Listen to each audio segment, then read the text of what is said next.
AI. The last months, we all heard about it, because it can do hard tasks in barely no time, and because it's so smart. Or is it? So I asked myself a question. What happens when it has to create a whole game? We all have been in that situation. You have a really cool game idea, but you either have no time to create it, or you have not enough experience to create this banger of a game. But will this change with AI? Forever? Today we will find out. But let's start with the rules.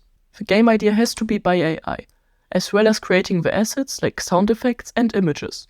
And every decision has to be made by AI, for example picking the character design or a sound effect. Aside from that, every bug that AI can't fix has to stay in the game. So now that we cleared up the rules, we can get going. Wait, not actual going, I mean this going. Okay, so to be able to make a game, you need to have an idea. And that's what we are asking our friend for this evening, ChatGPT. So ChatGPT, give me a small game idea. Oh, that looks like an interesting game. Okay, ChatGPT was so kind to give me the whole plan and game design. So, on the bottom of the screen is the player. He can move to the left and the right. He can change his color by one button press, in our case, the spacebar. And there are the tiles falling from the top. They appear in random colors like red, green and blue. You have to catch the tiles, but you need to be in the same color as the tile. If so, the player gains a point. But if not, he loses one of his 5 lives. And when he lost all his 5 lives, the game is over. I asked ChatGPT for a dall-e prompt for the player, and it gave me this monstrosity, which didn't even fit in dall-e's prompt box.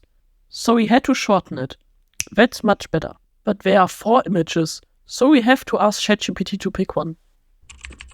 Okay, so my dear friend, please give me a number between 1 and 4. I did the exact same process for the background and the falling tiles. But we need to have a font for the UI too. So I asked ChatGPT to give me some fitting fonts for the game. He said that I should go with Godot, because it's a clean font suitable for user interfaces. Let's look at the sound effects for the game. ChatGPT suggested to use JukeDeck, but I couldn't find it online. So I stuck with a beautiful program, SFXR. And those are the sound effects for the game. And these are the images and the font you will find in the game. Now that we have the game idea and all the assets we need, we can start programming.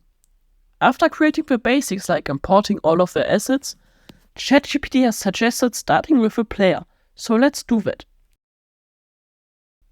Nice, that's step 1 done. Hopefully the others are going to be that easy too. Anyway, let's go on and create the falling tiles.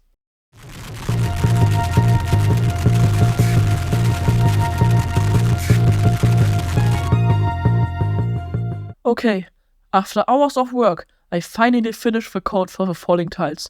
Let me just check if it's working properly.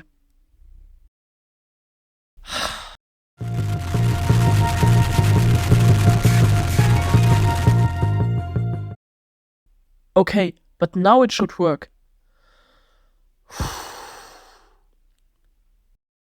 Please, at least subscribe. Yes, finally!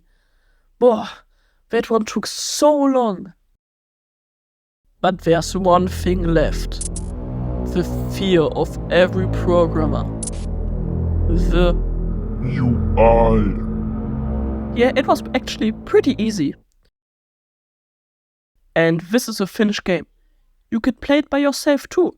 And maybe you can find the bug ChatGPT couldn't fix. The link is in the description below. But now, to the first question. Are you able to create games just with AI and no experience? Yes and no. Graphic design is pretty good with dall-e and removal.ai. But getting code generated by ChatGPT, where many scripts have to work together, is a big challenge. So really small projects are doable with no experience.